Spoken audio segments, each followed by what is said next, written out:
You're listening to Music Mythology. My name is Sam Romo, and let's talk about some music.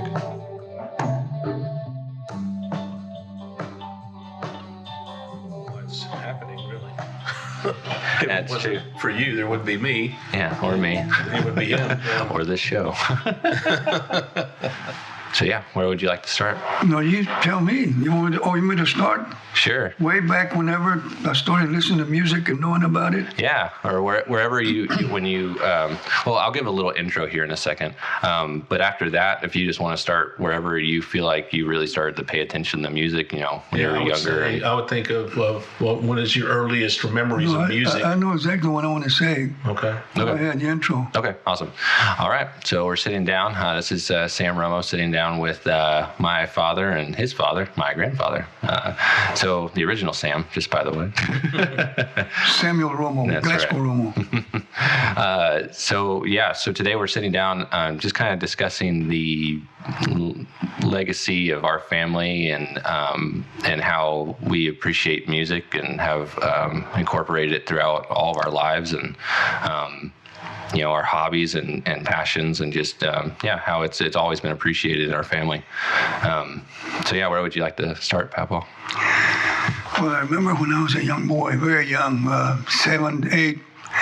The first time I started hearing music was my dad playing the violin. He played it because he did that for making extra money. And of course, hearing him play that violin, it stayed in my mind and still in my mind from all my life.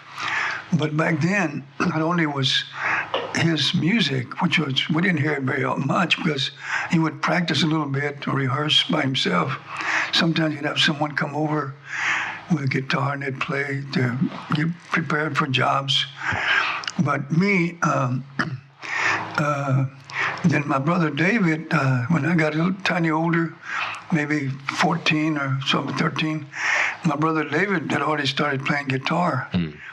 And he started learning how to play it real well. And him and a real good friend of his, Mariano Martinez, they sometimes at gatherings, they would sing and play, and David would play the guitar. They sang real good together, very good. They harmonized well. And then being young like that, 12, 13 years old, there were a lot of beer joints down the street. And I could hear music. We could walk up and down in the evening in front of those beer joints, and you could hear all Mexican music. Not only that, but on my street, they were real poor. And during the summer, nobody had air conditioning. That was 1950, 51, 52, 51. Wow. Mm-hmm. And so the people would have their windows up with screens. And I don't care where you'd walk down the street, you could hear the Mexican music coming from the radios. Mm-hmm. Everybody had, I always remember Pedro Infante from Mexico. He's very popular back then in the 50s. You could hear him, his voice, and some others, Jose Alfredo Jimenez, many different guys entertainers from Mexico. Mm-hmm. I remember some of the songs. One of them was, Pingham was the name of a town in Mexico. And all I remember is it said, Ya vamos llegando a Pénjamo, su gran cocular de pájaro, que corralejo, parece un espejo, mi lindo Pénjamo. Anyway, it's beautiful they're talking about the town and how the beautiful people and everything. I can't remember all the words. But I remember distinctly in my mind hearing those songs. And then as I got a little tiny older, we finally one day, my brother and I got a job at a Hamburger Stand just around the corner from where we lived on the main street there. And that's where I really got to hear a lot of music because behind us, we were in a little tiny hamburger place and in front of a grocery store and all Hispanics. But from that very street west and north, it was all blacks. And everything from there east and north was Hispanics, and everywhere else Hispanics. Not Mexicans, but people born here, Hispanics. Yeah. Their parents were all from Mexico. My dad was born in Texas, but anyway. And so there at that place, I would hear music, and I loved it.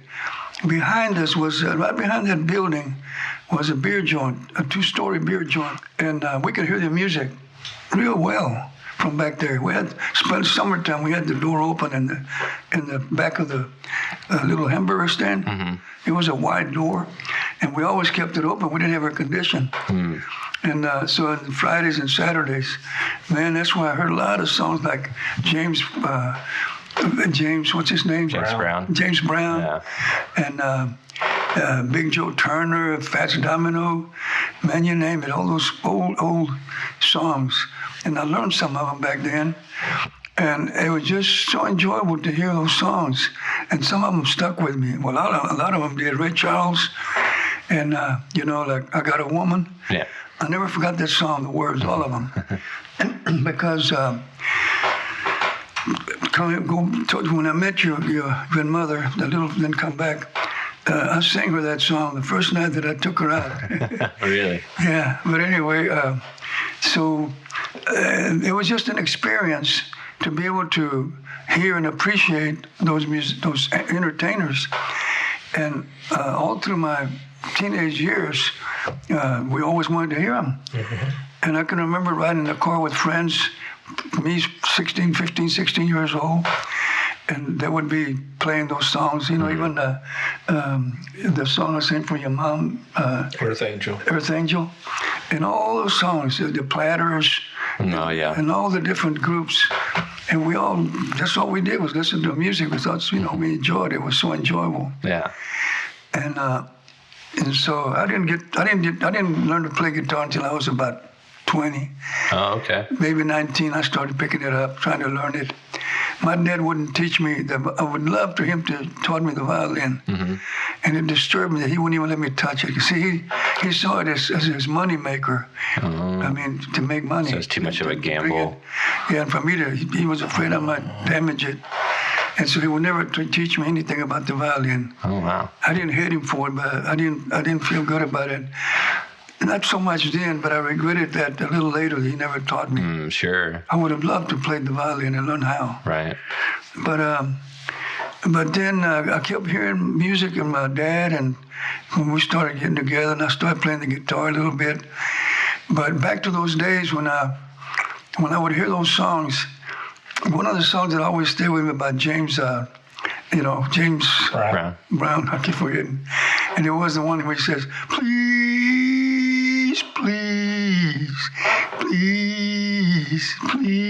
remember the Blues Brothers 2000? Oh, they do. Baby, please, don't go. Please don't go. In the Blues Brothers 2000, at the very end of the movie, they show him and this woman stand there and looking real sophisticated, and the guy, and he's over there with a cape on, and he's singing, please, he's begging her, gets on his knees, and she's just going, he's over there, she says, please don't go. So it's real funny at the end of that 2000 Blues Brothers. Yeah. Okay. But anyway, so that's why I really started hearing a lot of music, and I've got several songs that I could even bring up, but anyway, and so then later, as I got a little older and I married, then my brother started asking me to go with him on gigs, mariachi music. Uncle David? Yeah. Sometimes he would ask me to go because he wanted me to sing certain songs. And he didn't know, he couldn't sing or didn't have the voice for any kind of decent mild rock or anything like that. So he would get me to sing certain, songs when there were younger people in the crowd. Gotcha. And so like I Got a Woman, like a while ago. Yeah. Kansas City. Yeah. I always like it. Well, yeah. I got a woman way over town. She's good to me. Oh, yeah. Hey, I got a woman way over town. She's good to me. Oh, yeah. She give me money when I'm in need. Yeah, she's the kind of woman I really need. Anyway, I got a woman. It's classic. Way across town. Yeah. I never forgot I know them all. I forgot that another whole thing. I remember Kansas City. You used to always, Kansas sing City. Kansas City. And yeah, Kansas City and that one. And can't remember all the many songs, but is it okay if I sing a little part of them? I mean, not now, but I mean, like I did. Sure. I don't want to do too much of that. No, but, you do whatever you want. yeah. Anyway, but I really enjoyed, and like I told you when I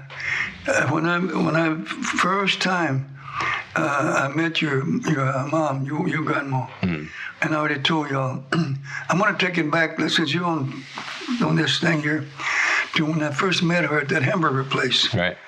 And I was only about 17 and a half, and I was just working part-time there. But there was a girl that liked me, but she didn't appeal to me. But one day evening, about 7:30, dark, a little dark already, she brought Josie, my wife, there with her. Because later on, my wife told me later, she said she wanted me to accompany her because she didn't want to go by herself. But she told her, oh, I like this guy so much. And, oh, I think he's so good looking. And I don't think he likes me, you know. But please come with me so you can see him and I'll introduce him to you. And so when they got there, she walked up and introduced her to me. And I saw her and I thought, I mean, as soon as I laid eyes on her, man, I'm not kidding. I said, man, where has she been? And I said, Josie? And then I found out she was a sister of two guys that I know, Shorty and Bobby, his brother. I used to go rabbit hunting with Bobby already prior to that. And I said to her, what are you doing? I mean, where have you been? I go all over the place out here, roaming around, walking and everything, with my friends and everything. She said, they don't let me out very much. I can't get out very much. They won't let me. I said, wow. Okay, I said, but anyway, well, it turns out that her watch crashed, broke. I picked it up. I went and had it repaired for her. And then that's how it all started. I took it to her house, and then later on, we talked, and then we started seeing each other. You know? Yeah. I don't know if you want some details about it. No, yeah. As much as you want to talk about. Well, the good detailed part about it is that I wanted her. I thought, I'm talking about her. I don't mean body. Sure, right. The person. Yeah. I just knew she was a good woman, a girl. Right. And I thought, I never did like to be around girls that are real strong, talking, and real aggressive, and I like them calm, nice, you know. And I noticed that right away about her. She said, oh, no, I can't. They don't let me out. And I said, all of that just got me, man. I said, boy, this is a humble woman. Girl, she was a girl. Anyway, so that watch led me into being able to communicate with her because I gave her my phone number in case something happened, she would be able to get a hold of me. And that girl, Lile, that I'm still alive today, widowed, she's widowed and I still don't have any interest in her. And way back, no, it's just not for me. She was just not that much. Sure, yeah. Good person, very good woman. Sure. It was a good wife, good everything, you know, for her family. But anyway, so that after that, I still didn't know what I was going to do about trying to see her more. I hadn't seen her yet, or out with her or anything. And I told her, I said, well, can I call you sometime? Just yes. And I did. I talked to her a couple of times, and then one night she calls me. One evening, I don't know what time it was. She called me one day, and she said, I am so bashful and so. I just feel bad that I'm having to even ask you. She said, but I work for a bank. She had already finished high school working at a bank. She said, and every year they have a banquet for the employees. Real nice. They have food, drinks, and everything. Dancing. And she said, and it's going to be for Christmas. It was almost Christmas. She said, it's going to be at the Lakewood Country Club. And I remember I told you, I said, the Lakewood Country Club. And my dad used to take me by there when I used to go work the yards. And I see that place, I said, I'll never play golf. I'm sure it's too expensive. I'll never be able to come to this place. That was only about 2, 3, 4 years before.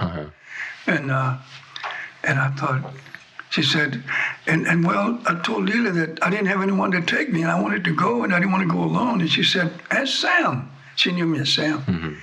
And she said, I can't ask him to take me out. She said, Josie, you saw that he liked you. He fixed your watch. You know he likes you. She said, don't feel bad. Just go ahead and do it. What can he do? You know, I bet you're not going to say no. So anyway, that's why she called me, and she said, so I'm very embarrassed to do this, but I'm asking if you think you might want to take me to that banquet. And I said, I exactly said these words. I said, you asking me to take you to the Lakewood Country Club? A place I've driven by and admired and knew I'd never would be able to go there in my life? As poor as I am, and you asking me? I said, shoot, what time, where? So sure enough, we picked her up, and my brother Sam had already been to the prison, and he left me a 4-door, I think it was a 50 or 51 model, 50 or 51 4-door Chevrolet, real nice car, and it ran real good and everything. But he only left it to me in one condition, that I had to take his wife every month on the other side of Houston every month, once a month, on the weekend. Boy, that was a big thing. But anyhow, so that's why I had a car. And so after that banquet, we went and parked like most Mexicans do with their girlfriends, or I don't know, most kids, young teenagers, straight for a park, you know. Hope you can smooch. And but I took her there, and I really honestly don't remember if she actually let me kiss her, and I don't think she did. But anyway, but I remember sitting in the car with her talking, and then we put on the radio, and I said, you know what? I feel like, the song came on, I Got a Woman. And I said, I'm going to sing that song. I like it. And I started singing it. She said, wow, you know that whole song? I said, oh, yeah. I said, I learned it by being over at that place. And I said, I learned all the words. She said, wow, it sounds real good. I said, okay. Well, anyway, so that's how it all started. Yeah. And that's why Russell's here. That's why I'm here, too. Thank you, Ray Charles. So, really. Really quick, though, because I realized I never asked this. So do you know where your father learned how to play the violin? There's a story. I actually have a story. I think it's in Spanish, so maybe in English too. I remember that. I have the whole thing. If you ever want to look it over. Yeah, I remember that. Yeah, it's the whole story about how he was raised. But what happened was, some man, when he was only about 12 years old, some man asked him one day if he thought he might want to learn how to play the violin. He said, well, yeah, I think I would like to. Because his older brother was already playing the guitar very well. Trinidad, they went to Mexico way back. So, he said this man took him in and tutored him with music, showing him how to play the violin. And he learned it well. I mean, he learned it real well, all the chords and everything. So, and he was very particular about the timing for anybody that played with him. He would let him know if your dad? Time. Yeah. Oh, yeah. He would let him know if you're out of time. A true musician. Yeah. And so he said that he kept practicing, and he started liking it more and more. And by the time he was 16, 17 years old, he was playing it very well, and kept improving too. And then when he was about 17 or so, 18, his older brother played real good guitar. And so my dad got where he could play almost any tune that they want to play, because he learned the tunes by being around his brother. Right. And so they would go out and hire themselves to play at weddings and quinceañeras, things like that. Yeah. And that's how my dad started the violin, learning the violin, and continued to do that. As he got older, when he started having too many kids, he needed extra income, and so he would go and play on the weekends and the evenings, at sometimes beer joints, weddings, whatever. Wow! Any place we could make some extra money. And I feel sorry for my dad because he had to work real hard, 6 days a week, and then having to go on Friday and Saturdays to play music and stay up late, and then get up on Saturday morning, go to work and stuff like that. But wow. Any other question about anything about those days? Well, and then your mother played. She learned the harmonica. Harmonica, right? Yeah. Now she hardly ever played it around us. I don't know why, but she knew how to play it. And can you get that? It's 3 o'clock, isn't it? Yeah. Just move that little dot. Okay. That's a reminder of prayer. Sure. Anyway, so my mother learned the harmonica. And by the way, I have a little cassette that my mother's playing the harmonica. I remember that. And singing, and then she sings, and then she plays the music with my brother Richard, the guitar. Oh, really? Yeah, with a harmonica, and I've got it right there at the house, right by a recorder that I have. Oh, you should bring it over. I can digitize it. Yeah, sometime I'll give it to Russell if I see him first. Yeah. And you can record it onto something, and then put it on a CD for us. Yeah. Because it's real nice to hear and Josie, my sister, has quite a bit more about that stuff. Oh, okay. Regarding my mother and music and singing. But my mother, she didn't, I know she hardly ever would play the harmonica around us. I don't know why. But I have heard her, and it's on that recording. I think You're My Sunshine, and I don't know what else. But later on, Richard, my dad. My dad taught Richard real well how to play the guitar. Started up when he was only about 14, 15 years old. Richard was a real different guy. He was a real calm, quiet, easygoing guy, and I wasn't so much like him. And I don't know why my dad seemed to be a little bit strong with me. I don't know why, but he would, and he would always, beat me up pretty good sometimes. I didn't hold it against him. Are you older? Richard, are you older than Richard? Yeah, it's about 2.5 years. Oh, okay. And Richard was very docile, or what do you want to call it. He took it on real easily. And real always quiet, but he took it all real well. And he learned the guitar very well, the chords, everything. I'm talking about minors and everything. He can go through the whole thing now, like blues. I don't care what you want to play. He'll play it. He can play anything. Wow. And my brother David couldn't play certain things that Rich could play, because David just always with the same tunes of Mexican songs from mariachi, you know. But Richard learned very well how to play the guitar, and he could sing too, and him and I would harmonize quite a bit at times. We realized way back when we were late teenagers that we could harmonize well together. And so you know how we sometimes would sing at house parties and stuff like that. So we had a real interesting musical life, and the music seemed to always be around us. And like I said, I would go with David to certain gigs, and and we would. It was really fun to do all that, but I didn't want to do that. I didn't want that life. I noticed that my brother was, the guys always too much going on. And I thought, no, I may end up losing my wife messing around with these guys. So I thought I didn't want to get that. I didn't want to go into that career. I would have learned the guitar better, but I told David, no, I'll come and help you at times, but I don't want to go this all the time. Yeah. And I didn't. So, but I'd go once in a while. He'd hire me. Many times I'd have to have 4 guys. He couldn't get but 3. He'd say, come and join us. I just take the guitar and follow him. Yeah. I could follow along with my simple chords, and then I would sing songs for him, for him. And I could sing pretty good, and I had a strong voice. Actually, a little stronger than his in a way for certain songs. And so we had a real good experience, or I did, in being around many musicians many times, because I enjoyed real well when my brother would have rehearsals with his people that were going to be playing. If he had a big gig with like sometimes an orchestra, he would even have an orchestra. And I would go there, and some of those older men that knew how to play bongos, drums, everything. And there was one musician, Marcelino Marceleno. That guy could play at least 5 instruments. Wow. I mean, he was real good. And he had a band one time way back.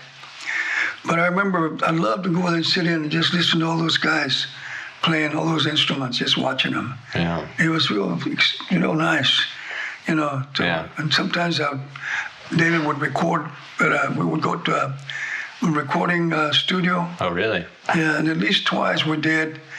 And I wish to heck I had that record that I don't know how it got broken, 78 or, what do you call it? Oh, yeah, 45. The big one. The bigger one, yeah. 78 or 33. 78. Yeah, 70, yeah.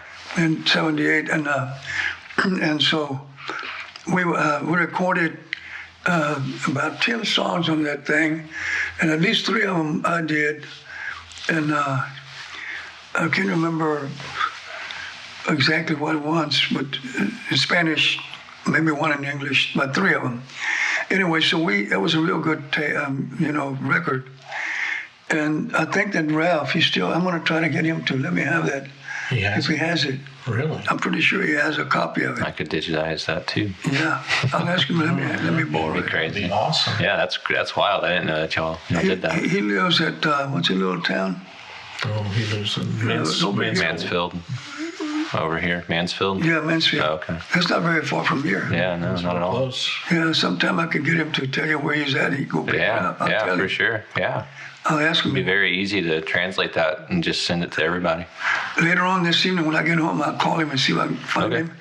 And if he tells me he has it, it would be good to hear and have. Yeah. Oh, yeah. Yeah, absolutely. Yeah, and Well, that's wild. I didn't know that y'all had gone into a studio or tried to perform at that level. At least twice. And David, well, David had to do that because sometimes he would just have 3 or 4 songs, and once in a while they would ask him, send us something we can hear your group. And he would do that, and went on cassettes. And the people that wanted to hire him would say, yeah, come on. Gotcha. Now, out of all your siblings, David was the one that kind of focused on that lifestyle the most, right? The main one. He was the main entertainer. And he played violin. No, he played just guitar. Oh, okay. Well, no, he finally learned the violin. Eventually. Okay. Yeah, because I think me seeing y'all play by the time, I was around, I mainly saw him with the violin, so that's what I kind of keep in mind. But yeah, okay. At first, when he first started playing, he couldn't play very well, and me and Richard would never make fun of him, But I would tell him, well, here comes Jack Benny. And I told David one time, he didn't like it. I said, hey, Richard, Jack Benny's about to play. I said, hey, Sammy, come on. I said, I'm just messing with you, David. I'm just kidding, man. But anyway, no, he actually wanted to learn. He learned it fairly well. Not like my dad, but fairly well. Gotcha. But sometimes it didn't sound real good when we'd go to a gig, if he was playing it. The old Phoenix, a Chico restaurant or something. Yeah, sure. Yeah. Richard would say, I wish he wouldn't play that darn violin, man. It takes away from our singing, our music, our sounds. And he didn't play it every time, all through the whole evening. Just we played 3 or 4 songs. Right. Just certain times. Nice. Just didn't like it. But me and David could harmonize pretty well together. So we would sing quite a few songs together, and then he would sing by himself, and I would sing by myself when we go out on gigs. But it was a real good experience. And there were so many guys. Beto Vasquez with the accordion, And I have, on the 50th, on my 50th birthday, I have that whole well, I've got it now on DVD. On CD. On CD. I had it put on CD, my video, and it has me and singing about 4 songs with this Beto and Rich and this other guy. Okay. Man, that guy could play that 12-string in Mexican songs. Like, dun, dun, dun, dun, dun, dun, dun, dun, dun, dun, dun. I mean, he could go through that whole thing, man, the whole arm. He knew what he was doing. God, it was good. And Beto was real good on. But my friend Beto showed him how to play the 12-string, and he learned well. That guy learned real well. And he's on that video that I have. Oh, right. And you were probably there. I don't know. It's only been 31 years ago. No, I wouldn't have been there yet. How old are you now? 27. Oh. I appreciate the thought, though. Because I was 50 and I'm 81, so that was 31 years ago. Yeah, time flies. It seems strange to know that it's been that long. Right. Because am I not too far? No, you're good. It's okay. Mm-hmm. But I really enjoyed, especially with Beto. I really loved singing with him. Certain songs that I knew that I learned on purpose. I loved them. Yeah. And I just really enjoyed singing with him. The only thing about him, he has a real strong voice, and I had to sing so loud as I could Just to get over be able him. to hear my voice. Because he was, I'm going to give you a little example a bit to the side. He would sing something like this. Solamente una vez ame la vida. I mean, loud. Yeah. Solamente una vez, you know, deep. Yeah, deep and projected. One thing I remember is we would go visit him at their home and play cards or something, and there was some little band kids, and he would say, "Hey, come on, Shanghai," and those kids would jump. Vamos a jugar al otro cuarto. Okay, boom. Okay. That's all he had to do is raise his voice. I mean, he didn't raise his voice. He just had a strong voice. Deep timbered voice. Yeah. But he was a real good guy, and he died of cancer, gosh, 12 years ago maybe, close to your grandma's time, 11 years. I can't remember if he died first or her. I really can't. I don't think she went with me, so maybe she had already passed.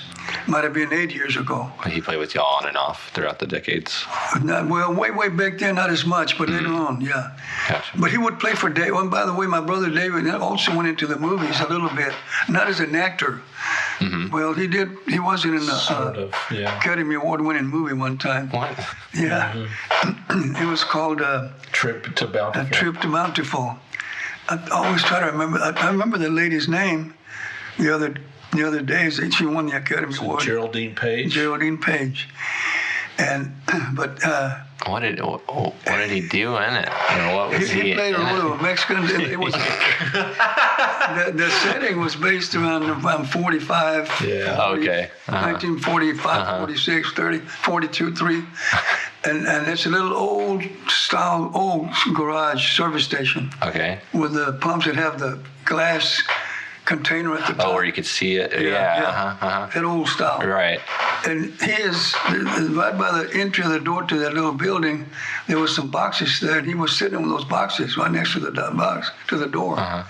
And these people, Anglos, stopped to ask directions. And one of the guys came up to him and said, "Hey, do you know the way to Corpus Christi?" He said, "Me no speak English, sir." And that's all he said. That's all he said. That was all he said. And his role was only for about 2 minutes. Yeah. But So the other one, I didn't know that. but the other, sometimes he would tell people, I'd be around him and say, "I was an Academy Award winner." And he was. Yeah. Wow. And I would say, "Yeah, but David didn't win the award." Say, "Of course not, then." Wow. But not only that, but he would his music. They hired him to be on Burt Reynolds' North Texas 40, or was it? a well-known movie. Yeah. But his role was that they had a party for going on in the show in the movie, and they had a flat bed right next to all the people. Okay. And the group was in there. Him and Beto Vasquez, that friend I'm telling you. Oh, right. Yeah. And about 3 other guys that David had hired. And they paid him real good money to go there for about 3 days, 2 or 3 days while they were filming, maybe 2 days. And but he got to know Burt Reynolds real well. Semi-tough.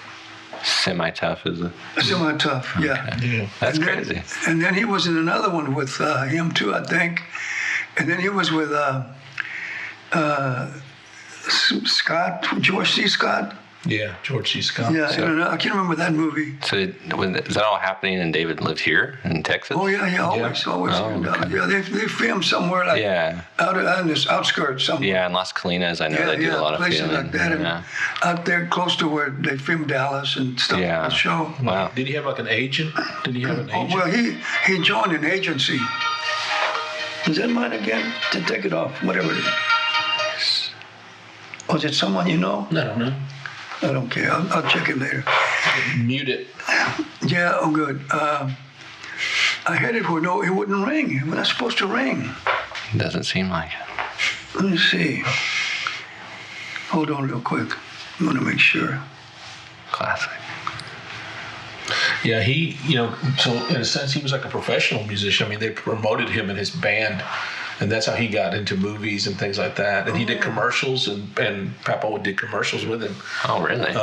Yeah, they did like where they would take pictures for like selling food or restaurants and like calendars. But I think they did commercials too. Wow, that's crazy. You know who just tried to call me? I'll call her back later. Steve Dobbs' sister, an older sister. Uh-oh. I don't know. I hope nothing happened.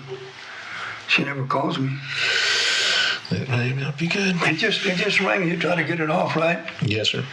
It was, Kathleen Hawkins. Okay. Trim it here. Anyway, You said George C. Scott. George C. Scott, a movie, and he had his music in that band. He got to know George C. Scott real well.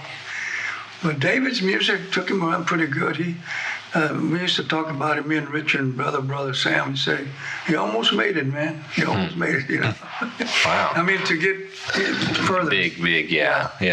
That's crazy. I didn't realize he even made it like that far or had that connection. Yeah, and he would. I was saying that he joined an agency.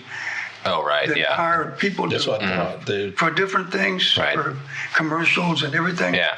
And I did commercials too for a time. I mean, about 5 or 6 myself. And I have a calendar in 1971, a Mexican calendar of Jack's Beer. And I remember that. And you're holding a beer, right? My mug. Your mug, yeah. And I Andrew remember that. And Andrew Fallbacher was right in the front of us. That's what they called him. Some kind of a name from English guys, or Andrew Fallbacher. That's what they called him. And he's got the real English hair, those wigs they put on, Oh, yeah. And he's holding a beer in his hand or something. And I did that, and the patio foods for enchilada box, a box of enchiladas. And we have a picture of a gigantic box, and I'm coming out of the box standing there, and we're waiters. I'm a waiter, and David's a waiter by a little table. And he's taking an order from us, a couple. And then his wife is dancing a Mexican, real pretty dress, dancing. And the 2 musicians in the back that I know, one of them already died. And but anyway, we have that. That's crazy. And did some other commercials. I can't remember what they were, but a few others. But David did a bunch of them for a lot of things.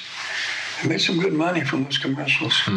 Sometimes music, a lot of times with music for background and stuff. Oh, gotcha. And Wow. certain commercials. That's crazy. So he did quite a few things, And of course, he would let you know. He let anybody know. He loved to let everybody know what he did. What he does. I mean, there were times when I would be around someone, I introduced him to him. By the time we left there in 5 minutes, they already knew almost everything about him. They knew more than you did. He graduated from SMU, and he worked for General Motors. Yeah, it's all coming back to me. All these things that you're saying, like I remember these from moments where he would have his soapbox moment explaining and everything. Wow, that's crazy. He liked to talk so much that sometimes he could actually come to bore you or some people, but I never just say anything to him. I said, I would just let him talk. But Eugene, that already passed away, my nephew, his cousin, one time he came to visit from England, and way back 15 years, 18 years ago. And somebody was sick. I think his mother was sick, my sister. Anyway, he came over, and here's how much it disturbed him. We were at the hospital, and at the waiting room, he was sitting there with my brother David. And of course, David would hardly ever stop talking, telling him everything about himself. Nobody asked him. He just tell him, He just go. So while he was here, I told him, Eugene, I want to invite you to go to a Mexican restaurant in Grand Prairie. It's real nice. Oh, yeah, I'd love to go with you. So he came by himself. His wife had stayed in England. Okay. He came to the house, and he was sitting on the couch, And so I said, well, we're just about ready on purpose. Went up and I said, Josie, you ready? He said, yeah. I said, Gene, I was testing him. I said, Gene, we'll have to wait a little bit longer because David's on his way. He said, what?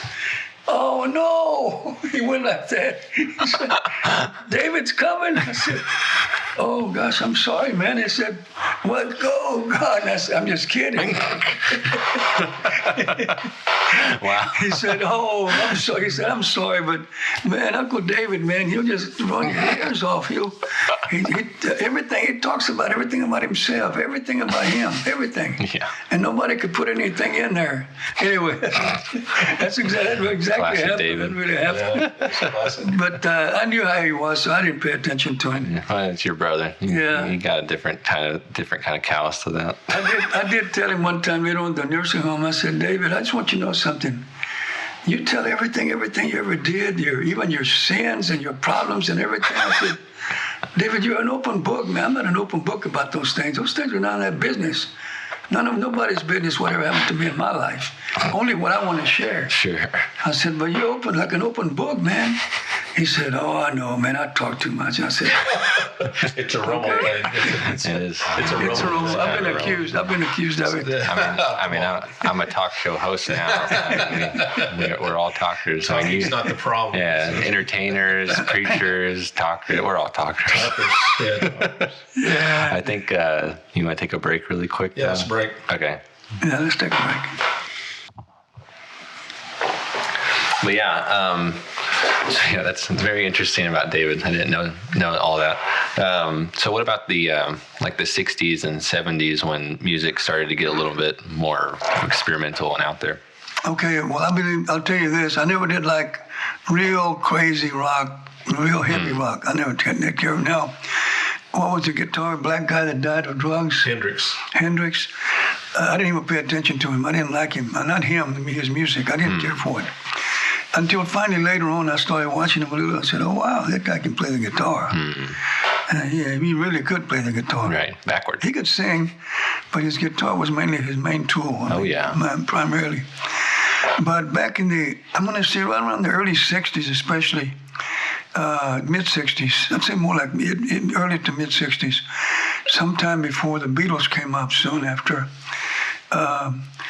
I really started paying attention to, the one that really got my attention was Creedence Clearwater. Oh, yeah. And Russell knows that. Way in the 60s, man, when I first heard that group, I thought, wow. Yeah. I was traveling a little bit for Hess, a guy I was working for, a company. Okay.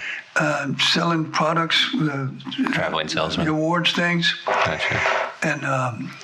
And right away, I stopped somewhere and bought me a cassette of the Creedence Clearwater. And that's where I heard all those real good songs. And I really, really took a liking to those guys. Yeah.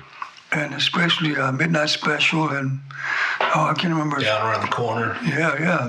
And the boys played, the little boys dancing on the street. I mean, all those, I can't remember the names of them, but I really, really liked it. I remember Russell, my son, I know he's here. We would be back there in that pool room, and he might have been 15. And he enjoyed it because I liked the music, and he took a liking to it right away, too. So we'd enjoy hearing that music back there in that game room when we're playing pool. Yeah. And then I started hearing, later on I started hearing about the Doors and many, the Monkees, I don't know who all, lots of groups, so many of them. But not too many of them got my attention. When the Beatles first came out, what was it, about 68, 69 or so? Oh, well, I mean, they would have. What do you think, Russell? They started 64, 65. Yeah, about 65. Well, in America, probably. In America. Yeah. You're talking about Ed Sullivan. And, yeah, well, when I first heard them, I didn't think I liked them at first. It didn't stand out to you. I don't know about these guys, and they look funny with those mop heads. Mop top. The mop heads. And but then little by little, and then with Russell around, and all I started listening to those songs. I thought, wow, those songs are good, and I really started liking their songs. And then I realized that those guys were good. Of course, the first time they really, really came on big time was Ed Sullivan's show. Sure. And that's when people really started really paying it, just like with Elvis Presley. Yeah. Of course, Elvis Presley was always a real favorite right away, because now I'm thinking, before your mom and I married, my wife and I married, we got together around 58 sometime, late 58, we got married. A little before that, I think it was late 57, Elvis Presley was coming to the Cotton Bowl and perform. And that's the first time that we even thought about wanting to see him, but we'd heard of him. And I was already liking his songs. Hadn't been on very long, but he was coming to Dallas. Wow. So my sister Josie and my wife Josephine, but at that time we were not married. Richard, my brother, that played the guitar real well. And I think Sam and Delia went with us, my brother and his wife. He might have been married by then, barely, my brother. I moved to see him, and the platform they had on the middle of the football field was just a wooden platform that couldn't have been more than about 1.5 feet or 2 high. Oh, wow. And he was Tiny standing on stage. it. And then they had that stand-up, big, tall antenna on a round base. And it was, that metal-looking... Yeah, the big metal chunky mic. Yeah. Thing. And but he could take it off there, He could take it off with his cord. And boy, he started singing some of those songs. He started rolling on the ground, and even on the grass. He would go down there and roll on the grass while he was singing, making all that, shaking all that stuff. And all the girls, the young girls are going crazy. Because I was just trying to take it in. I thought, man, this guy's a little bit too far out. But little by high little, energy. Little by little we accepted what he's doing, and at first it just seemed like he was almost not proper. Yeah. And then later on I thought, well, what's he doing? He's not doing nothing real bad. He just followed, he gets all, he knows what he's doing. Yeah. Because he knows the girls really like that, and they really did. Entertainer. Some of them cried and everything for trying to get to him, and they couldn't. Well, that's the interesting thing about that time period of music, is how the technology couldn't keep up with the audience, the people, like the Beatles when they were started. I mean, you couldn't even hear how they were playing because the people were screaming so loud while they were playing, and that's why they had to nod their heads so intensely when they were playing, so they could actually keep time with each other and just play as best they could. It's crazy. Yeah, it was fun, and especially accepting that kind of music little by little. To me, that wasn't like a terrible hard rock. The hard rock were those other guys that were too deep to all that. To me, it was just Crazy, too much. like metal, heavy rock. Heavy rock, I never did care for it. I never have still, but some of them like David, what's his name? Bowie. David Bowie, I started liking him real well. And What about Zeppelin? Did you ever like Led Zeppelin? Some of his songs were good. Yeah, some of them were very good. Yeah. And what's the name of the other guy that now he began singing more like love songs now? Rod Stewart. Yeah, Rod Stewart. I remember we used to listen to him. Sing it again, Rod. We used to listen to him in the house there with Russell, and I really started liking him. Yeah, I know you like Buffalo Springfield, right? Yeah, some of those songs, I really did. Some of them I did like. And even who was it, the Big Mama, three? Mamas and Papas. Mamas and the Papas, and some of those are a little more mellow or more, not so wild. That kind, the Laurel Canyon kind of music. But now you go back to the old rock, like Big Joe Turner. Those were some of my favorites. Fats Domino, James Brown. Only certain songs. I didn't like his weird singing sometimes when it got too strong. Yeah. But some of his songs I did like. That high energy of James Brown. Yeah. Or Little Richard. Yes. Little Richard. Yeah, Little some of those songs I like too. Yeah. And so there was a song that I used to know the whole song, slower number. That I'm trying to think what it was. Little Richard, and I've never forgot the words if I can remember. Sometimes I have to just try to remember the song itself or the tune, and then I can remember the words. Yeah, right. If I knew the words, I'll remember them. Right. But it's like Midnight Special, the Mitchell said Kansas City. Yeah. I haven't sung Kansas City in a long time, but if I start singing it, I can remember the words. Mm-hmm. Yeah. And same thing with 2 or 3 or 4 other songs that I like. I Got a Woman and all those things. But I started appreciating a lot of that music more and more, especially in the late 60s and then into the 70s. And then you could see some of the changes of some of the different guys coming in more and more. Well, yeah, well, that's because I think we said that maybe on the last episode that the '70s to me is kind of that's where almost any current genre of music or new version of it kind of started to erupt from, whether it was like punk or rap or techno. I mean, all that stuff was just in the very beginning during that time, which I guess is more your period where you were really focused on the new music scene and what was going on. So which one, like what artists were the ones that, I'm trying to think of the best way. They weren't controversial, but they were cutting edge, kind of like. Well, I remember like my dad was saying that, it's like he's saying that transition in the bands and the singers and people that were controversial, like Elvis was controversial at that day. But I remember I wanted to go to a Crosby, Stills, Nash and Young concert, and you would not let me go because you said, no, there's too much drugs and those hippies. And then later I liked it. Crazy people there. And I'm like, Dad, I just want to go listen to the music.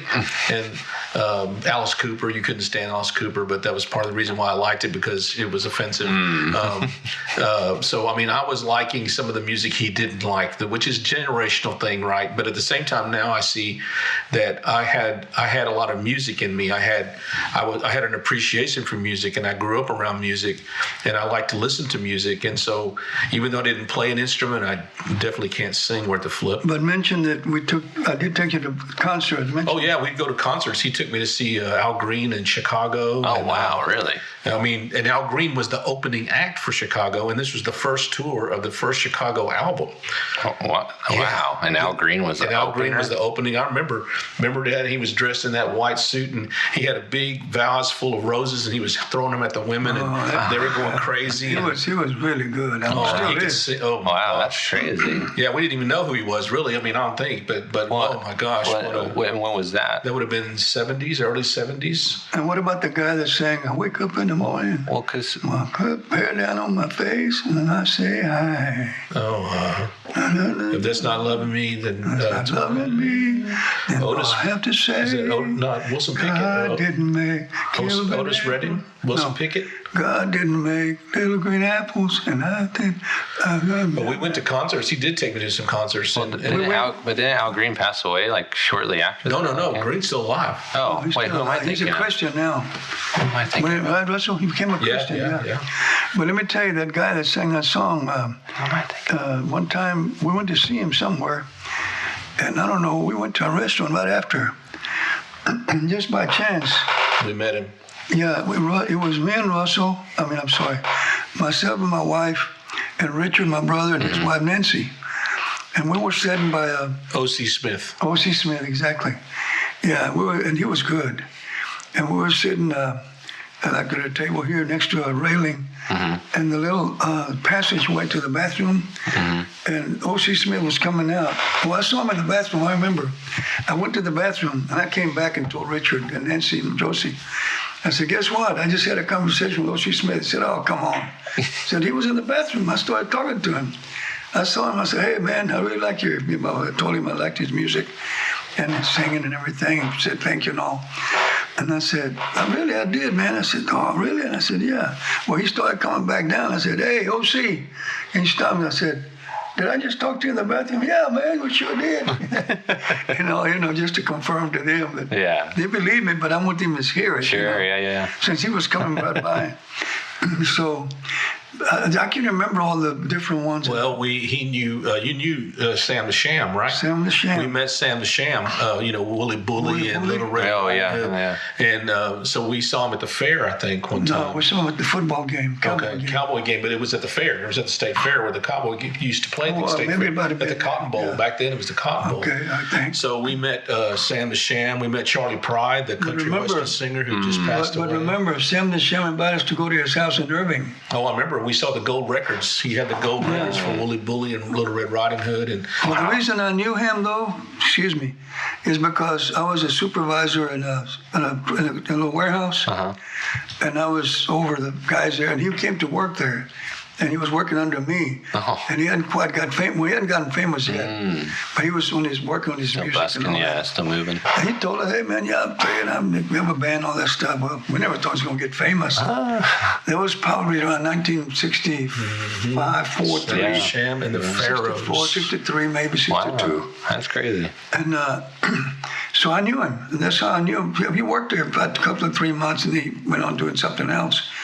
And that's why when we saw him at that football game, he said, "Hey, man, come on and go to my house. We'll have a beer or something, you know." And then we did. And that's when I ever saw his records. records. That's crazy. On the wall. So we got to meet him, see him. And he went on to, he became a Christian. Later on in life, like maybe 20 years later or earlier, he became a Christian. And I got to tell you this real quick. Shorty, my brother-in-law, his wife, my wife Josie, and Sam Delia, my brother and his wife, 6 of us, they were having a concert at Fort Worth. And he was going to be in there. But see, the reason he wouldn't play rock music anymore, because he said, "I don't want to, I'm just playing for the Lord." But I didn't know he was going to perform there. I just knew, we knew some of the guys who were going to be there, like back then, Fats Domino's, I don't know who all, some of those well-known guys back then. So we went. And you know that we could have gotten killed that night. We would have gotten killed, I'm sure. Because when we went there, I don't know why we left from Fort Worth and coming down the freeway and went right by the Hyatt Regency, you know, the big building. And we were over this bridge, going over the bridge, and Hyatt Regency's right here, downtown. And back then, they didn't have these big high bridges that they have now. They were lower. And not all the way to the ground, but a little lower. Sure. But down there was 35. It's Highway 35. And I think we're going to a club that night, because there was a club that black dudes had played jazz, and Sam and Shorty especially like jazz. We're on our way.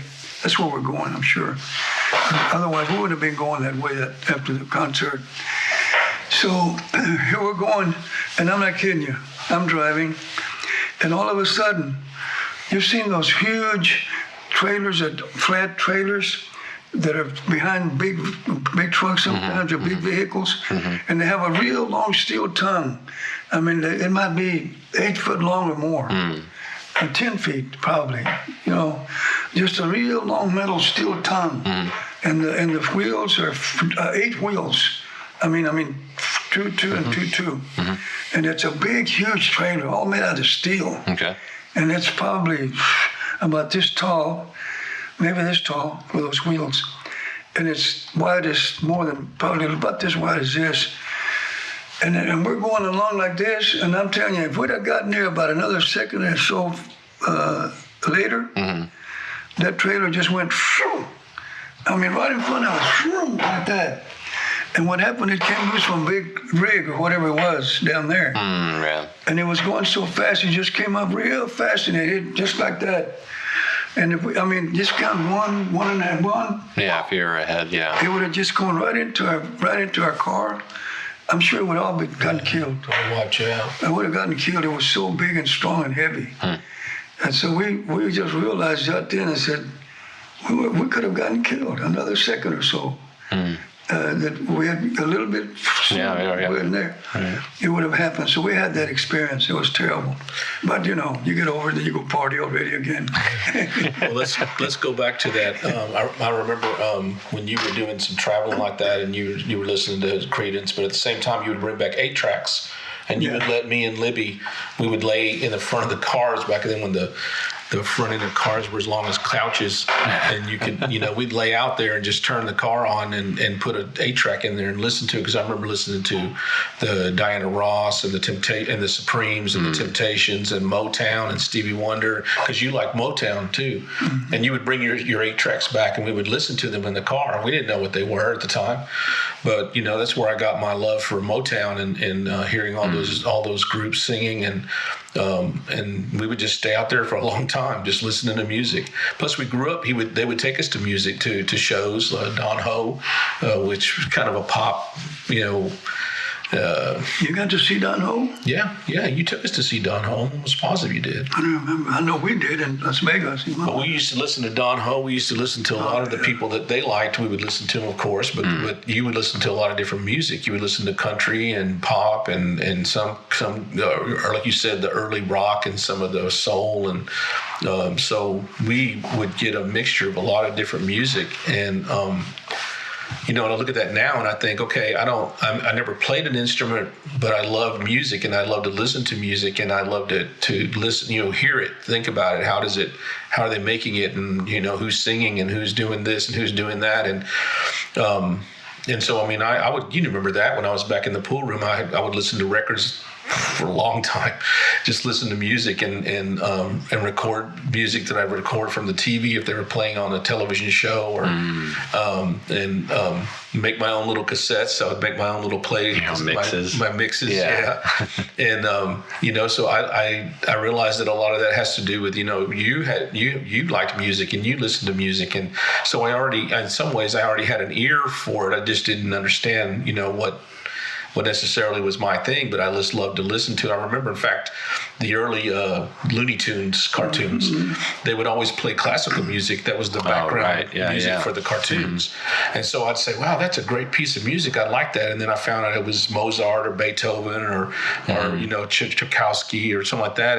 And so I would listen to classical because I liked the movements. I liked the different changes and the sounds in it, but I didn't understand. I was getting music appreciation. I was learning to listen to music, right? And hear the differences in what people were doing and listening. Because like you said, I grew up hearing a lot of different styles of music, and I grew up listening to music when y'all would play music at parties and stuff like that. And you and Uncle Richard or Uncle David or whoever was there, y'all would just get up and start playing, start singing. And somebody would start playing a guitar, and y'all would start singing. And that's probably one of my earliest memories as a child is y'all playing music. And that's why I remember Kansas City, because I remember y'all singing that song, and I just remember hearing those old songs, and so I also have a love for 50s music, and that's why, because y'all used to sing all the old 50s music, and because you grew up with that, and that was y'all's stuff, and you loved that. And so, I loved listening to 50s stuff, and but then I enjoyed listening to the 60s and 70s. And again, I was getting,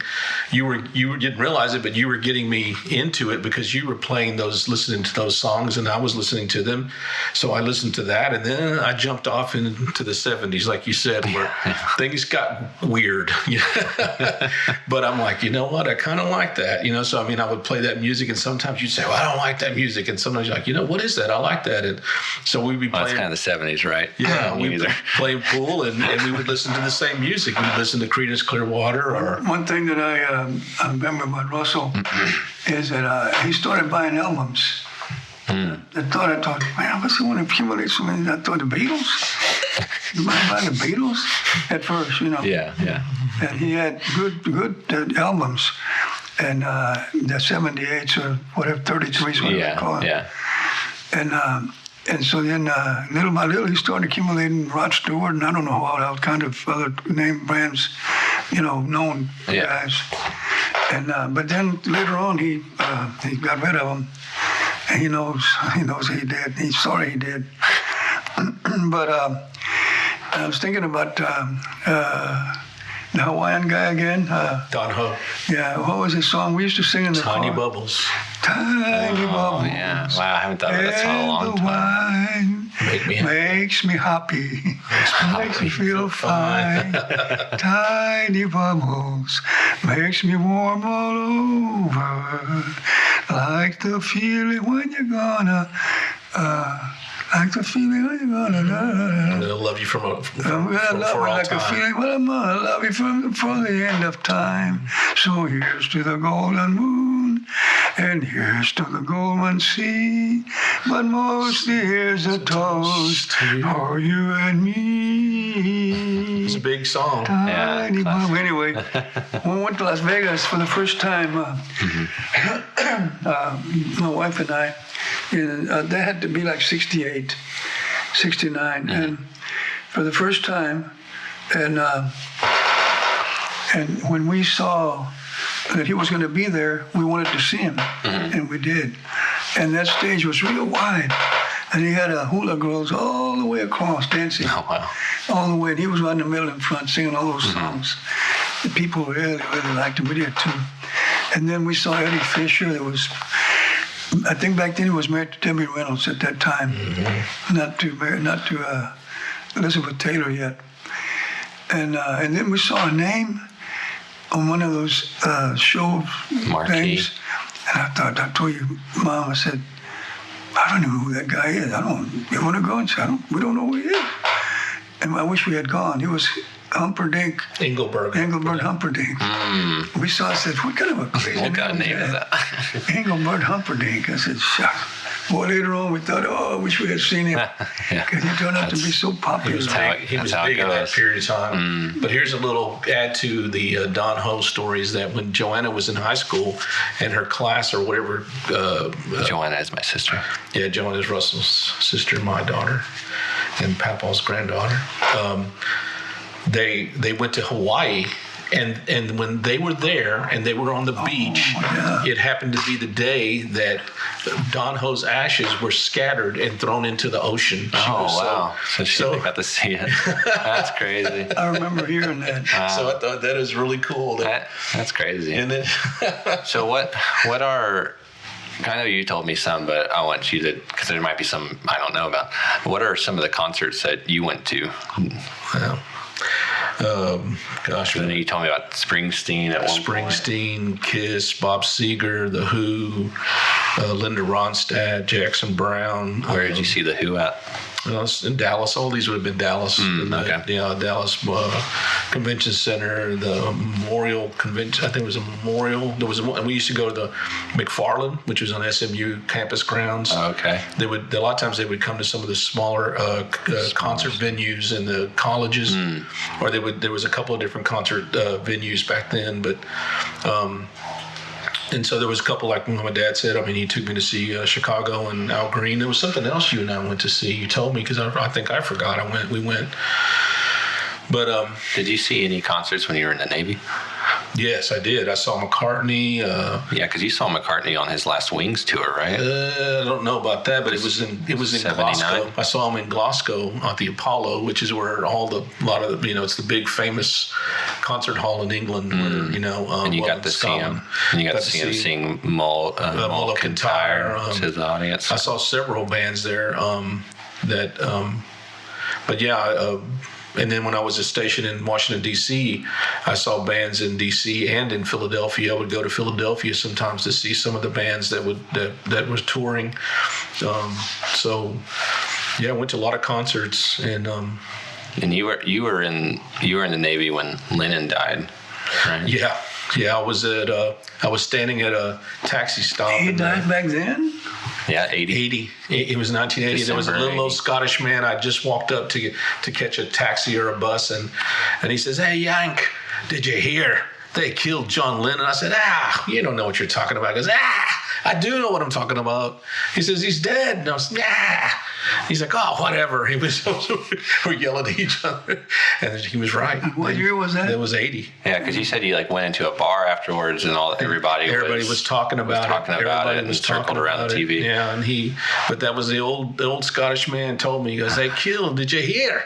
They killed John Lennon. I got to share something with you about that. He was, when he died, after he died, I feel sorry for him. I thought, man, that poor guy, he might have gone to hell because some of the things he did and all that. But then I started looking at his biography, and I read some real good things about him towards the end. That he did, helping people, he put his career aside for 5 entire years. So he didn't even touch his guitar for 5 entire years to make sure he raised his new son right compared to Julian. Sean. Yeah. No, but he did some good things. I can't remember exactly what they were. He did a lot of good things. He was a very intelligent man. He was very sharp. I'm talking about sharing. He did something to help people, to share with people, and all that stuff. Yeah. If you look it up, you'll see whatever it was. And it kind of showing that changed my thinking about him. Yeah, because I mean, he's an interesting example for stardom, and what celebrity can do to people. Because when the Beatles started, he was a musician, but he was kind of like you, or he had a family, but he was a musician. But he, like you, might have had less of an inclination to make it in a career. He just wanted it to be a career, and that was the biggest difference. And then they made it, and then that just overtook him. No personal life, nothing like that anymore. It's all in the news. It's all everywhere. It's going to change people. But it seems like, towards the end, he had a reassessment of what to do.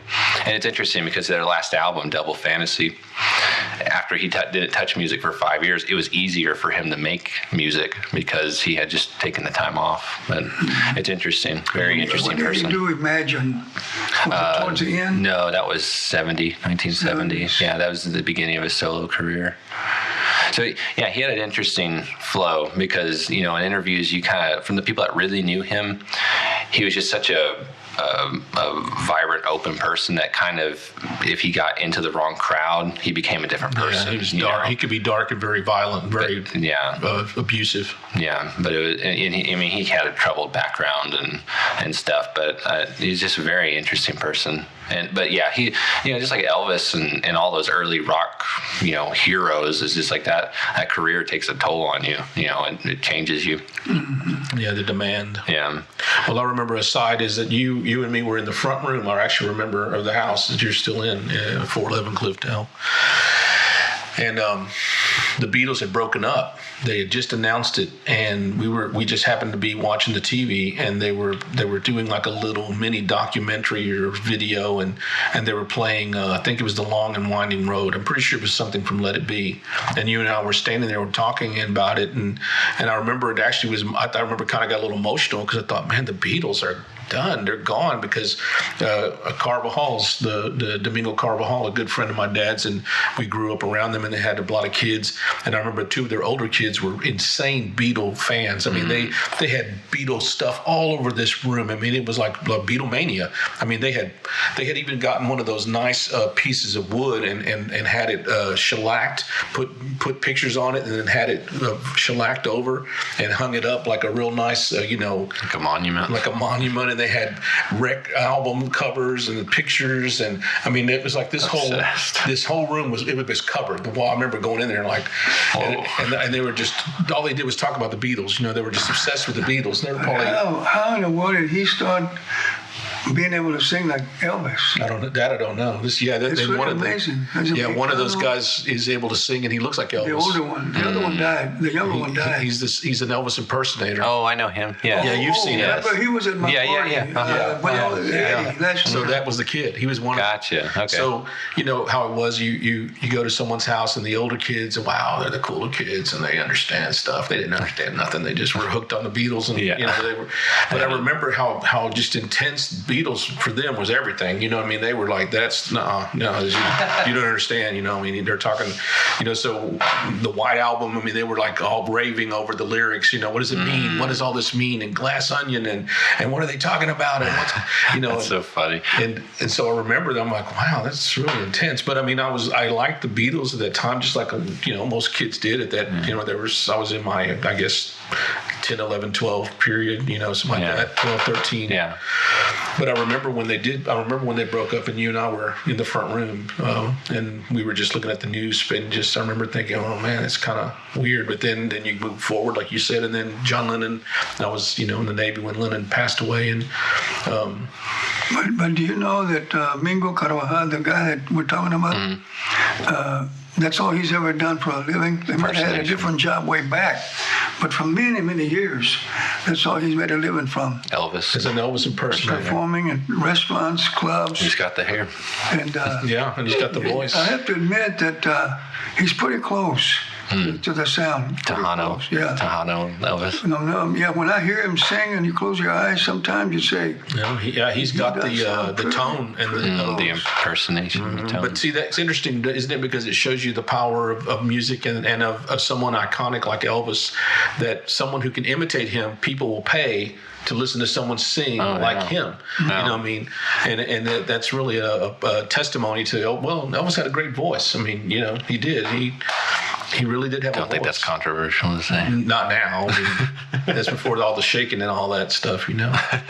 But that's interesting. You bring up just out of coincidence, as you bring up the White Album and their appreciation for that, because to me personally, that was the White Album by the Beatles was my introduction to the next level of complexity of music. What do you mean by white? Was that the call? That was the name of the album. That's what they called it. I can't remember what they called it. Yeah, it was just a blank album that said it was just white and it said the Beatles, but it had 30 tracks on it. You know some of the songs. Okay. Blackbird, Revolution. The album itself was white. Yeah. It was just all white. Had Happy Birthday, the Beatles song Happy Birthday.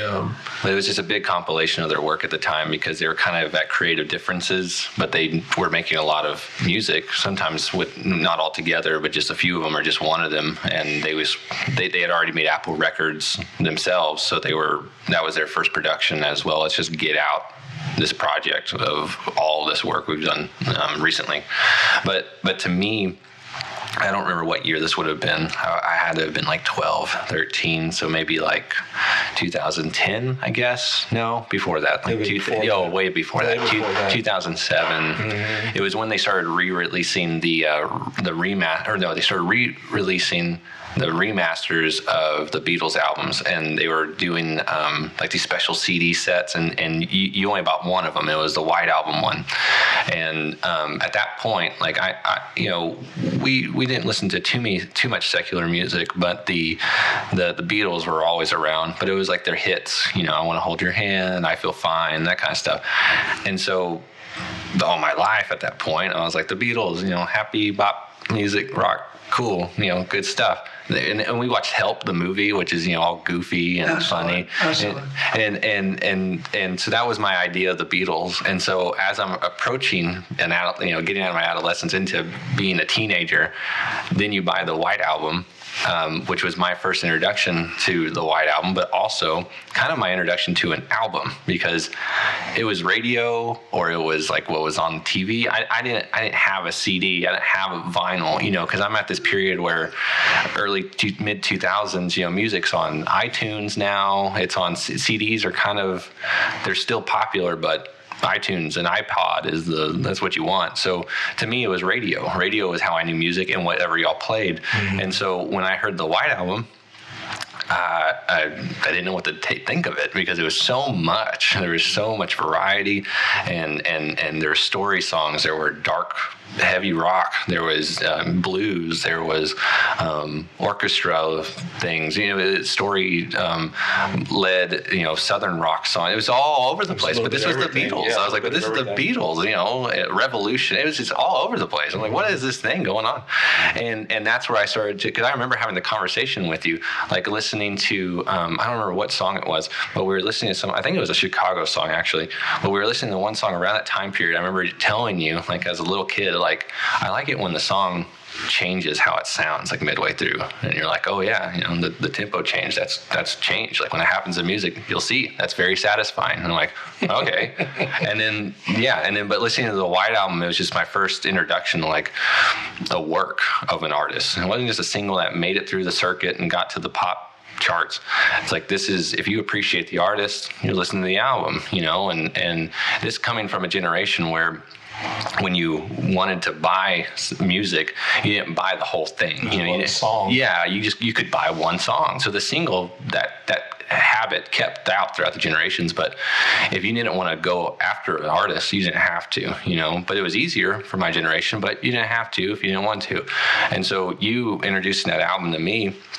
One, that evolved my perception of music, but also just the background behind it, because it just realizing like that to me, that put it in the perspective how much work could go into an album, because that album's huge. It's 30 songs. It's so interesting and so different.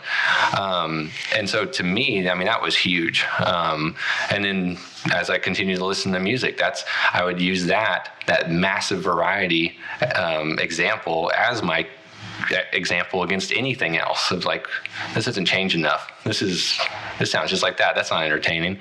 Like it was just so interesting. So what you've explained about, building an appreciation for music, not vicariously, but through connected appreciation, from y'all two. It was like this. It was the same thing with us. I mean, growing up in the cars, listening to cassettes of Motown stuff, of Love and Spoonful, of Marvin Gaye, of all sorts of different people. I mean, that's why my ear is definitely geared towards the 60s and 70s, but I had the same upbringing, I guess, is there was always that appreciation, and you playing when I was younger, Mom playing guitar for worship or just whenever, and it was just, there's this constant appreciation for music that none of us ever dropped. One thing that amazes me when I'm thinking about all this is whether it's the Beatles or who, but the Beatles were one thing. Is how in the world, at first you wonder, how can they think of all those words? How can they create those songs themselves? Right. Nobody else, they did. And they were in their 20s. Mostly John Lennon, but then him and Paul would come up with those songs. And you think, how? And then it amazes me too, because Roy Orbison, whenever he was in the 60s and 70s, and he died young, by the way. Right. Roy Orbison, when I really liked his music, still do. I haven't, I think you gave it to Black and White. It's a beautiful voice. I have it in my car now. And man, when I started hearing his songs, I thought, where does this guy get the knowledge, that insight to think about all those wordings for all those songs? And then I even think about when I listen to that music that he puts in almost like a symphony behind it, and violins and all that, and then all the girls that are doing the background, somewhat like the Beatles too. But I think he has to be the one that approves of sound. He wants that particular sound on each song to sound the way he has it in his head. And it's amazing to me how those guys came up with those. Well, and that's why, especially as an adult, that I appreciate. I mean, let's just get back to it. The White Album is because that was the first album that Apple Records released, or it might have been the second. I think Magical Mystery Tour. I don't remember how that goes out. White. But I think it was that one. And what you're describing, where he dictated how it went, and there was an idea being worked on from one key player. That's when they started to have that much control. And I mean, they've always had a good relationship with their producer, but they were the owners. They owned what they were doing, and they were running with it. And that's another reason why I really like that time period, is because you have different artists. You have the people that had enough influence or money or power to where they ran the show, or you had the other people like a lot of the Motown artists where they're told what to do. They were given the lines. Right. They weren't able to control things. The engineers were wearing white coats, and they were all very particular. You didn't do too much, but that was like the and they didn't make change. Much money. They were taken advantage of way back. Yeah, like people like Smokey Robinson and but it was just total different dynamics in business and how you handled your art, to begin to appreciate when someone is such a creative force that I'm going to write it, I'm going to tell you how it's going to go, and then when you get into more in the 70s, you have people deciding how it's going to be marketed. This is how I'm going to dress. This is the color palette for the tour. All these weird things that you didn't have to think about because you just sang, or you're the session drummer or whatever. I mean, even Marvin Gaye, he started as a session drummer, became a singer, and then started writing his own stuff, and then started composing his own stuff. It's like, but it took time. He had to have clout, he had to have money and power behind him to move him to move that needle to get there. Nowadays, it's a little easier to just do. I mean, it's hard. It's real work. You got to develop something different, and you got to practice. But then, I mean, you had to know what you were doing, know the right people, and there was no social media. There was no massive way to market yourself. You had to fit the bill and work with the record label the right way. But some guys didn't write their own songs. They would just sing the songs that sure. were handed to them. I don't know about Otis Redding. Do you know if he wrote his own song? He wrote a lot of his own. Really? I think. Remember this one? Sitting in the morning sun. Oh, yeah. I'll be sitting when the evening comes, watching the tide roll in. I'll be watching when it rolls out again, Well, sitting on the dock of the bay, wasting time, wasting time. You know, I love that song. Do you know the whistle part of that song? You know, at the very end, the outro when he whistles on the way out. Yeah, well, I remember. Do you know why? Yeah. You know, the only reason why that's in there is because he died before the track was finished. Oh, really? And he was going to write the second half. Oh, I didn't know that. Never finished it. He did write it. Yeah, and he never sang it and recorded it, but he had recorded, or I don't think he's the one whistling. He might not even be the one whistling. Oh no, I think he did whistle as a placeholder for how it would go at the end, but he never did it, and so that's what that is. It's his very last one. Put it in there. Mm-hmm. I remember that now that you tell me. Yeah, it's a classic. Yeah. Well, you know, I was thinking about that while you were saying, Russell, that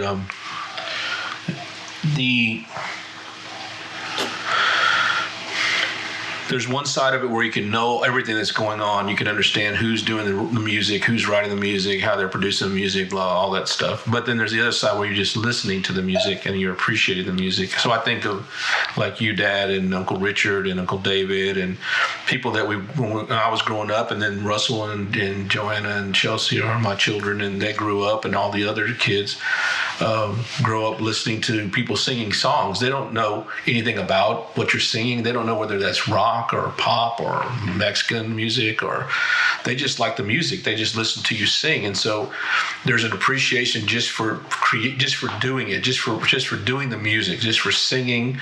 And like we do sometimes, we all just sing, you know, everybody sings together, or you enjoy the song, you know what's coming, you know the verse, or you know the melody. Yeah, it's like a healthy expression. Yeah, it's a communal family thing, but again, music, like food, has a nostalgic thing to it. It connects you to certain points in your life and certain things that happen, and that's a big thing for me with music. Like I just did it yesterday. I listened to an album and I just put it on and I played the one side, and then I listened to the whole thing and I turned it and played the other side. And even as I was doing it, I was thinking, you know, I like to just let the album play. I like to hear it. Yeah. As the artist intended. Just let it play as the artist intended, but just to hear the music. And I did that when I was living at my dad's house, where he lives still, and I was in the back room, in my little room in the pool room, and I would put an album on and I would just play it. I would just let it play, and I would listen to the whole thing and then turn and listen to the other side. And so I'm just saying, I think there's something to say about just listening to music, and just as there is about getting into the you know, all the nuts and bolts of it. Yeah, it's just like art. You can look at a piece of art and enjoy it and say, you know what, I just like that painting or that sculpture. But then someone else says, yeah, but did you know that he did this, and when they were doing that, and this happened, and this is why he did this, and this is why he did. Because I like both sides of it. Yeah, and you can build depths of appreciation that way by being a avid listener, changing up the variety of what you listen to and the complexity or the professionalism. You can also change your being, your thinking, because like Russell, when he started growing his hair long, and I thought, what are you doing your hair like that for? You know, back on the Beatles time or something like that. Like mine. And I thought, back then I thought, but I didn't make him cut it. But other people started being affected by the rock music, and it started getting heavier. And that's what led to your hippies guys, and they started getting all that long hair, and they started acting like they didn't care about things, and then they started having those concerts out in the open, and all that crazy stuff that used to happen, you know. People smoking pot and doing heavy drugs, but music can affect you because you hear all that stuff on those wordings. Oh yeah. And you hear all that stuff, and you think, oh man, huh? Well, it's almost like a mantra to some people. Yeah. Because it's not just an anthem. Your thinking, and you start to kind of want to get involved in some of the things that they're talking about. Yeah. And so it creates bad situations for some. Well, and I think, at least for me particularly, like I was saying before, raised by preachers. The only secular music when I was really little was like the Beatles. Like I said, like the hits, and that was like it. And so I had that careful walk around music where it's like I appreciate music because I'm around it all the time. I'm around, someone that listens to it all the time and explains to me all these the history and variety of decades and sounds and instruments. And I have, another parent that's practicing all the time, singing and performing for the church. And so you, seeing you at family events, playing guitar and singing the same. I was constantly appreciative of it. But then, like the commentary both of y'all shared, I knew that there's tangents of music that were different, and the poetry of it or the meaning behind it was darker, or it didn't have a meaning behind it, or it had something that was just. It was an artist that exuded chaos. Their life was chaos. That rock life was, because that's relative, right? I mean, you can be a rock artist. Some people could call James Taylor a rock artist, and he didn't do anything too crazy. But you could also call Ozzy Osbourne a rock artist, and there's two different worlds. But I always treaded carefully, about where music was leading me, where the energy. What it felt like, was it, because that's why I said that word that some people use as a mantra or as an anthem, as something to lean on, as that song really resonates with me because that's me, or that blues artist, that stuff he's crying out, that's the pain I feel, But then there is more complex emotions that people would compose that maybe kept you in the dark too much, or kept you in this place that felt like the chaos was okay, And that was one thing that I'm very appreciative, especially as an adult in retrospect, seeing that I had a healthy appreciation and a healthy balance of being aware, being critical of the music. Being critical of the music wasn't just their timing was kind of, it was every bit of it, how was it produced? Was there enough variety? What were the lyrics about? Was the guitar actually emotional, or was it just stale in the background? There were so many things that came into play about me listening to music that it had to check the right boxes, but it couldn't guide me to a certain type of thinking. I didn't want it to make me feel like I wanted to just get away, or I wanted to I don't know, be someone I wasn't. What I mean? But that's music. It's so expressive and interpretive. I know that, as I was saying a while ago, that there is music and was a real heavy rock that can change people's mentality, and to the point to where I remember when I used to hear those real heavy rockers in the late '60s or way back then. Mm-hmm. I thought, man, I don't ever want to have part of that. The words that I heard and some of that stuff, I thought, hey, now the church and other churches will tell you that they think that the real heavy rockers are guided by the devil. The ones that are really into too deep of their wordings and all that stuff, and then they lead into drugs, and they're involved. Those that really get into drugs and sing all kinds of heavy stuff and wordings. Some of it's a little too strong, and I especially never have liked rap music. I don't like it at all. And but anyway, and even to the point where they say that those people are really and truly more, and I kind of sort of agree that I think the devil gets a hold of them when they get into just real deep, heavy, strong wordings. And the rock is, especially anything that leads them to start doing bad things, which many of them do. And most of those hard rock guys, most of them end up doing drugs, like the Doors, Right. What's his name? Jim Morrison. Jim Morrison and other guys that, some that have died of drugs, loved the guitars. What was his name? Janis Joplin. Janis Joplin. Hendrix and some of those. Yeah. It can lead you into doing bad things. Oh, sure. Or just into the wrong circle. But if you take the nice music, the more not just romantic, but something that's soother and nicer. Yeah. That has to do with life, good life. I mean, good things. Sure. Then that, even if it's a little bit of a rock, just you don't have to go in. I never wanted to go into that real deep stuff. Sure. Well, I see music. I mean, music obviously is expression. That's all it is. But I see music because humanity, life. I mean, we're here to work and develop, right? No one's the same. No one ever stays the same. No one's work stays the same. But we're constantly doing that. We're constantly changing and working. And so when you put in an effort to express yourself through music, it's just words of affirmation. It's almost like, what do you think is important to express right now that, puts you to a tune, that puts you to a relatable note.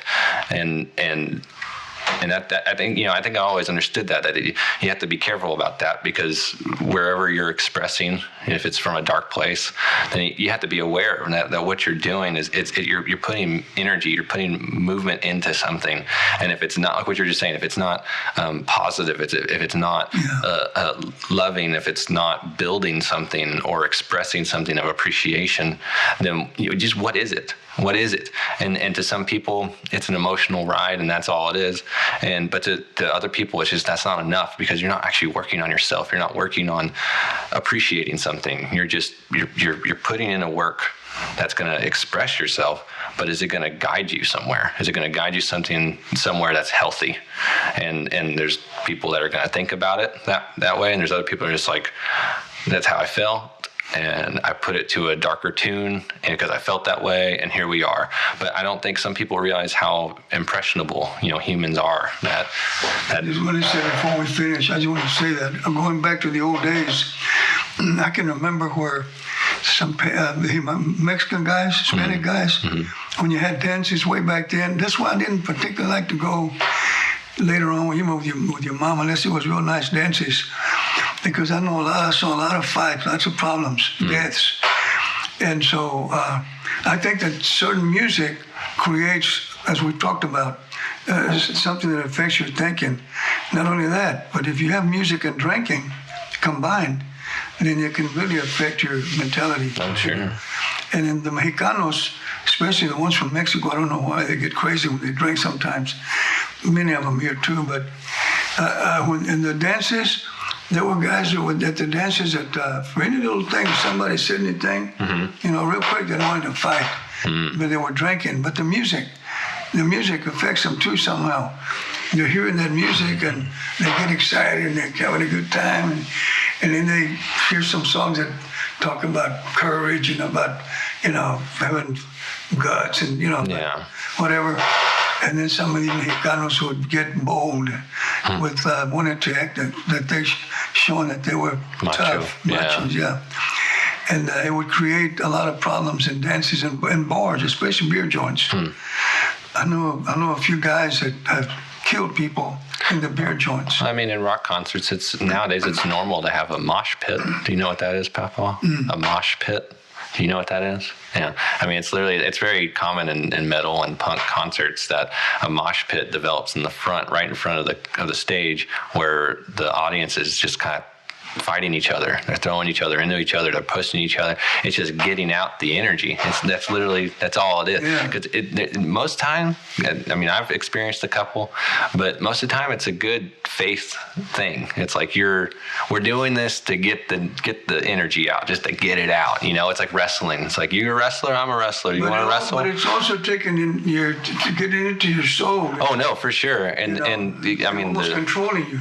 Right. I mean, so much of the music dynamics and composure affects people. I mean, the tempo, the verbiage, the instrument they chose to use to express a certain type of feeling. But it's just very interesting that is a part of the culture. Yeah. Let me give you an example. It's a bad thing. Not any bad words, but this guy told me he knew this guy, and he said that they went to a nightclub, a beer joint, and they were Mexicano from Mexico driving.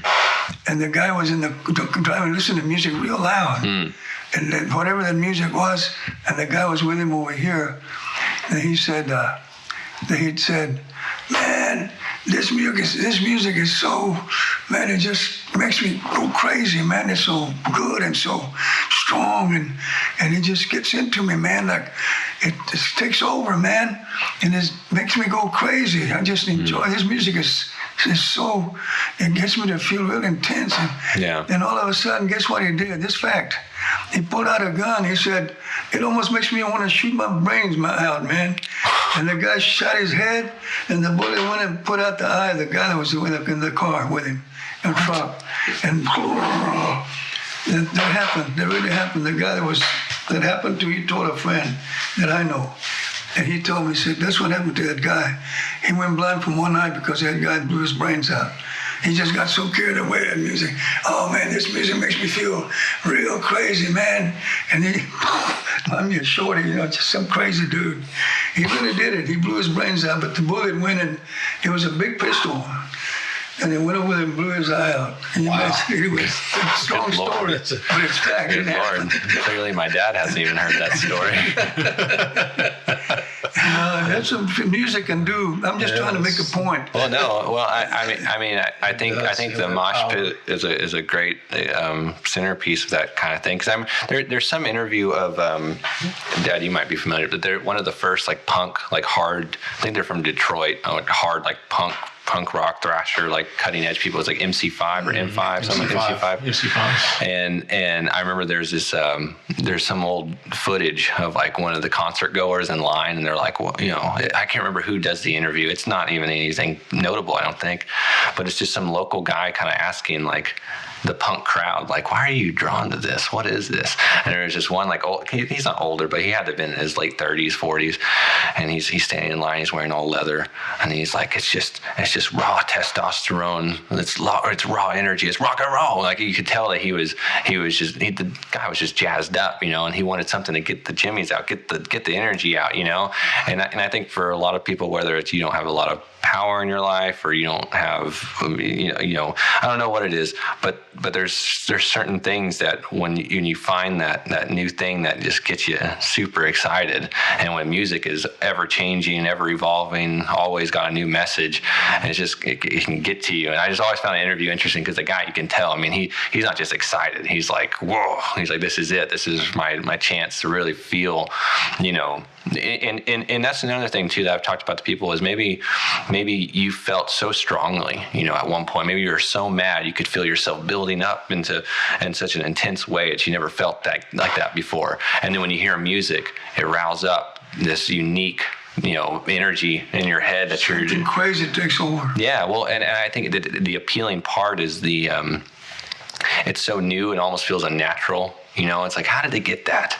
You like listening to Hendrix sometimes, like, how did you get that sound? What is that? That's otherworldly. That's, and especially at the time, we're probably like, that's demonic. Like, that's not even of this world. What is that kind of thing? But I think people lean into that because of that. It's like, that's so untypical. That's so unnatural. You said the very word I was trying to think of, demonic. Sometimes it can be so demonic that some guys get so wrapped up in it that they get too involved in the sound and it starts making them do crazy things. Yeah, because it appeals to your emotion, just like music will make you get emotional. It'll make you cry. It'll make you laugh. It'll make you feel good. It'll make you feel sad. So if you crank that up to another level, and someone who's maybe not all stable, or they don't need too much to be pushed over the edge, it makes them go crazy, and they don't know how to control themselves because it's stirring up their emotions. And so that's what I'm saying. Some people listen to it because for the nostalgia and the emotion. Some people listen just to listen, but some people do it because they want the adrenaline rush. They want to be pumped up, almost like drinking an energy drink. Yeah, they want stimulus, that stimulus, but it's going to take them over the edge. Is there anything final we can talk about, or anything you want to say? If we want to close up, I'm almost ready to go. Yeah, no, you can wrap it up if there's anything else you want to talk about. I'm just saying, whatever it is that you think you might want to. Yeah, I've kind of shared my connections. Anything else you want to add to it? No, just sitting down talking to both of you and listening to stories reminds me that, how much music is a part of our lives, and I appreciate that because it's something that is it's a legacy. Like, so in other words, whenever someone goes, you still have that music, and it reminds you of that person, and reminds you of that period, but it means something to you, and it does something, like you said, it does something to you, it means something to you. Well, let me give an example again that we already talked about earlier. We said something about it. When I was watching your mom's video at the funeral service, and I had already told him I didn't want to get up and talk at first. Russell was going to be, sort of in charge of this thing. And I'm watching your mom on that video and thought, she must be an angel. So I just had thought about music that I thought, she must be an angel. I said, I want to sing Earth Angel. So she reminds me of an angel. Yeah. So that's an example of how music can come into your mind. Yeah. And it came into my mind deep time, big time. And I thought, I got to sing it. I got to sing it in her memory. Yeah. And I got up and I told the people, I said, sorry, but I saw those videos and my wife reminded me of an angel, and I want to sing this song right now in her memory. Because I know she liked it and I like it. And I think it's very fitting for her. Yeah. And I sing the song. Yeah. So yeah, it can give you, songs can make you have, and what can it affect me? After she died, after that, those 2 days, this wake and the funeral, the next day, man, I mean, after that, man, we listened to Amor Eterno and a couple other songs, especially Amor Eterno. Every night, man. I mean, I would just cry in my bed. I just laying there crying. So lonesome and so hurt. But I knew I had to get over it eventually. But it was difficult. But I had music to help me, or it seemed to help me. Yeah. It just seemed to help me. I just lay there and I think, oh gosh, those words. And the only reason I learned this song was because she told me back probably about 5 years back or so. Remember when Nanny was going with that older gentleman? George. And she told me one day, she said, Sammy, would you please learn Amor Eterno? And I said, Amor Eterno? I didn't even pay attention to it. And not even the guy that wrote it, Juan Gabriel. And I said, why? She said, well, my mom and I like this song, and so does George. Well, I didn't care for George that much. I mean, I didn't hate him or nothing, but... Sorry, George. I don't know. I mean, he was shorter and wimpy. And I thought, man, I told you, Mom, what did she see in that little guy? He would see me and say, oh, hi, Sam. How you doing, Sam? I thought, oh, my God, just the voice. Stick with the song, man. And I thought to myself, Josie, your dad was a strong man and a bigger man and manly, you know? And I said, I don't know. And I said, but anyway, I didn't hate him. I just didn't particularly care for him. But anyway, but the song was beautiful. So she told me about that song. And I said, I'll learn it for you, for you and Nanny. Not for George, but I'll learn it for you and Nanny. Yeah. She said, Sammy, come on. You know? She'd always add something when I'd say something like that. He's a nice guy. I said, I know. Anyway, well, I learned that song. And it's a long song. But I learned it, and I'll never forget it now. It's a long one, but I'll never forget it. And I sang it so many times. I never could sing it at first after that. Yeah. I mean, after she died. Right. I'd sing it for them with my guitar. Sometimes when they wanted to hear it, I'd sing it to them. Even with George there, I didn't care. But that poor guy. But anyway, Nanny finally left him because she said, he's getting old, and I can tell he's got some health problems, and I don't want to have to take care of anybody. So she quit him. She told him no more. That's it. Oh, Nanny. But anyway, so yeah, that music can affect you in different ways. And when you're lonesome, when you're in sorrow, it's when there. you're happy, when you're drinking, wherever you can have it. Yeah. And sometimes I really used to enjoy, especially when Russell and I in the game room. I would always be drinking beer and listening to those guys singing different ones. And I enjoyed the heck out of it, listening to that music.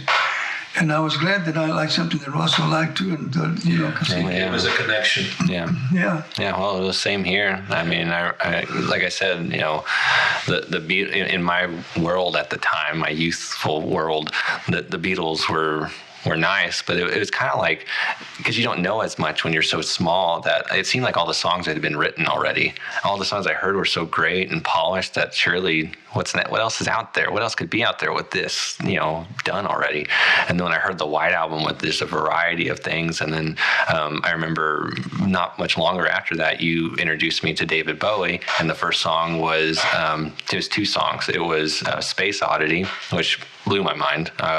Story song, it was beautifully composed, complex, weird, crazy, and Under Pressure, and which more of that 80s classic pop sound kind of thing, but still realizing like, who's David Bowie, and thinking about that. too when I first heard it. Who's this guy?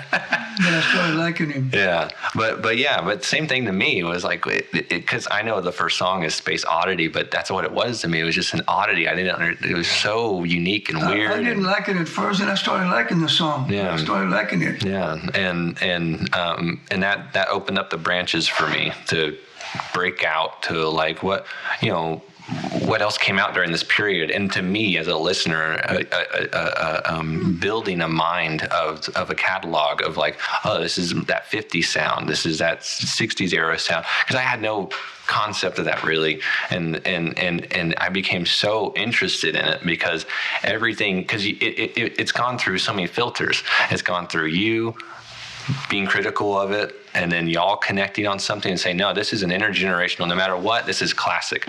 You're gonna, if you like music, you're gonna like CCR, otherwise you don't know what music is. It's like y'all found a connection, and it carried over to me, with the Beatles and stuff like that, and then you found your tangents and then introduced it to me, and then so on and so on, and it's just been such a beautiful build-up of all these different layers of appreciation. One of the first things that I remember that he asked me to do, and I thought, I don't know if I want to do that. He said, Dad, I want to go see the wrestlers at the Sportatorium, wrestling. Mm-hmm. I thought, that fake stuff? I said, yeah, okay, I'll take him. So I'll take him a few times. We went few times. Right? See the wrestlers back then, Duke Amuka and Thunderbolt Patterson, nice. Wahoo McDaniel, Fritz Von Erich. The Iron Claw. Yeah. And so later, when around that time too, real soon, and then when he would tell me, Dad, I sure would like to go see Chicago. I like Chicago. I like their tune, their songs. Yeah. And I said, Mom said, yeah, let's go. I said, let's go. So we took him. And then Al Green, of course, he sang so good. Oh, yeah. That's so crazy. We wanted to go. And did you go see O.C. Smith with us? I think it was just Richard and Nancy. I don't think so, I did. I don't think I did. But anyway, those things led to, us enjoying, listening to music at home and then, growing with it. Yeah. And of course, I had a lot of Mexican music in my life. Sure. Probably more than even that, but because I learned a lot of songs. I know a lot of songs by memory. I just have to remember the tune, and I can remember the words, the ones that I know. Sure. The ones that I know by memory, even now. And by the way, I have been to senior places to entertain the seniors, like me, seniors my age. And that was very enjoyable. In fact, I don't think I sent you that video of me. Yeah. I did it to you. Yeah. Send it to him. Send it to him so he can see it or hear it. I entertained a 97-year-old lady at a senior place about 4 years ago maybe, in West Dallas at a senior citizen gathering place. And the lady was there holding the microphone for me while I was singing Las Mañanitas to this elderly lady. Mm-hmm. And a lot of people were there. They really enjoyed it. And so I just sent it out, I think, to you yesterday, the day before. Just a couple days ago. And so send it to him so he can see it. I will. And but I enjoyed doing that, going to my brothers, David and I and Richard. Yeah. Sometimes we'd go. And by the way, we joined a religious group way back in the 60s. And it was Thursday, Friday, Saturday, like a 3-day, Thursday, Friday, Saturday, and Sunday. But you went there Thursday evening, for 3 solid days. And Sunday evening, when you were done, it was a religious retreat from Mexicanos, trying to get them more interested in the church and to want to serve the church and people and all that. And on Sunday evenings around 6:30 or 7, they would have all of them, a big stadium and they would have a balcony, and they would get up there one at a time and give a little testimony or something about what they experienced. Sure. But then they wanted music, so we would entertain them. Gotcha. But also on Sunday afternoon, at noon, we would go there to entertain them while they were having lunch in the lunchroom. So we did a lot of stuff like that. In fact, a priest that was, one of those priests that was back then, he played a big accordion, Father Michael. He just died on the 1st the other day. but he was in Spain. He was from Spain. Oh. But he was there for quite a few years, quite a long time. But he was 90 or 91. He just died. But anyway, so we used to like to entertain seniors and stuff like that. But anyway, it's a beautiful thing to share. Yeah. Gift of music. And I still play the guitar and sing, not as much as I used to, especially now because they won't let us go into those places yet. Yeah. We can't go in there. Yeah. You know? Yeah. Sure, with the elderly and stuff. Anyway, but that's about all. I think It's coming around. I think We're almost done. I'll get ready to go pretty quick now. If that's okay with you. Oh yeah. Yeah. You done talking? Well, I enjoyed being here and Yeah, this is great. whatever you're going to do with this. I enjoyed it being with my son and you, my grandson, and I'm very proud of who my people are here and the things that I've done. Not boasting, just because I was just glad to be able to share.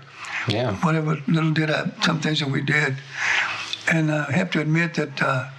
On my birthday, in the 80th, a little over a year ago, I really, really enjoyed that party because I never wanted to have a big party like my brother David. But I told myself, I want to have it at my 80 years, on my 80th birthday, I want to celebrate. And so, believe it or not, there were about 85 people in that barbecue place. They were just about full. One for each year. So, yeah, I thought about it almost. But it was just enjoyable that I was able to enjoy. This time I didn't do anything, probably nothing, especially with the COVID in September. But I still am just grateful to the Lord that I'm here.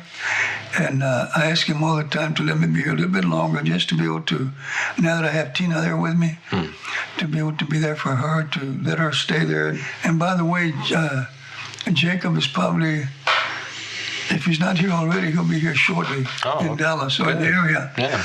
Because he's coming to visit for a few days. Cool. So he took off this morning to come down. Good. And so he'll be here a few days. If you can talk to him, get a hold of him. Yeah. And so we've been praying for him. I offered the mass for his safety and today. And so Tina, real happy that he's coming to visit. And anyway, well, with that, I'll just say I'm very glad to have been here, and I enjoyed the talk. It was very enjoyable. I'm sorry I don't have anything else. There's more things that I know in my mind that I could tell you about some of the things that I did with music, but for right now, we'll just maybe for another time. Yeah, another time. But yeah, I appreciate you coming out here and opening up about all of this. This has been great. Yeah, every one of us. Yeah, we all have. Even if you don't play an instrument, he still can share of course. Absolutely. what's his feelings about music and the things that happen along the way. Thank you. Well, Say something. Being a thorough, appreciative person, being a nerd is a skill of its own. Say something for them. Yeah, I have a lot of interests, but no, I'm glad we got to do it. It's awesome because it's recorded, so now we'll always have this conversation. Future generations can listen, to you talk about your experiences, and future family members can know David. Yes, they can know about Uncle David, and I know he would appreciate that. But I do want to add one thing before I finish, and I'm sorry to interrupt you. I just want to say the thing that I have to really end up with is I want to make sure that whoever hears this later, whoever they are, when they grow up later on, to always remember that I was not a real strong Christian at all when I was first a young guy, because my mother was Baptist and my father was Catholic. My father was a real believer of the Lord, but he didn't go to church as much back then, and my mother didn't go to church, and I didn't hardly ever. But the nuns would take us to this little church around a few blocks away, and they would try to teach us things and stuff. Not a CCD class, but just whatever they could teach us while they could get us there. And then they had a way to show us movies, good movies, and little snacks. Mm-hmm. And we enjoyed going. They had chocolate and milk and donuts and popcorn. Yeah. So we went there because we enjoyed being there with the kids, friends. And but my whole point is that about believing and being a believer, that little by little I started kind of going to church some. But when I met your grandma and your mom, she wasn't going to church much at all either, nor did Grandpa and her mom and dad. So when we got together and started going to church, I said, we have to go to church. He said, yeah, I want to go to church. Let's go to church. And later on I said, you know what, we need to get married in the church. We got married in the civil, court. But, and that was kind of strange because we got together, really. We didn't get married because my parents didn't want to bless our marriage. So we just took off, started living together. For we waited about 2.5 years, and then we went in to the courthouse downtown. And we were standing there in front of this desk, our counter. They gave us a license. We'd already had our blood test. And then I said, well, how can we get married? Who can marry us? And that lady said, find a preacher somewhere. And the preacher was standing there. He said, I'm a preacher. And I said, can you marry us? And yeah, sure, I can marry you right now. So we just walked into a stairwell, opened the door, and he stood on the stairs, and we were standing on the flat part. And he just married us right there, and he paid him about $10 or whatever it was. And he signed I still have the copy. Yeah. And so we got married like that. And then later on, we started going to church. And little by little, we started really getting into the church. And then later on, we convinced her dad and mom to start going too. And they did. And Grandpa, he even became a usher, picking up the money at the church, with a thing. And so they started going to church, and he enjoyed doing it. And so, I'm glad to say that when he had that stroke and he was at the hospital that very first day, I took him a priest right away because we believe real seriously in receiving the last rites before you die, if you can.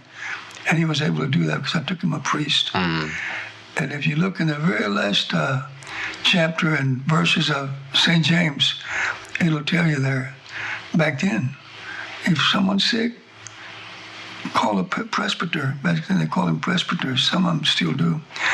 And tell him to come and pray for him. And the prayer may even heal him. But if not, if he receives the anointing of the sick and the prayers, he said he'll save his soul. It'll take all his prayers, all his sins away from him. You ever read that? I'm sure you have. So that's what I did.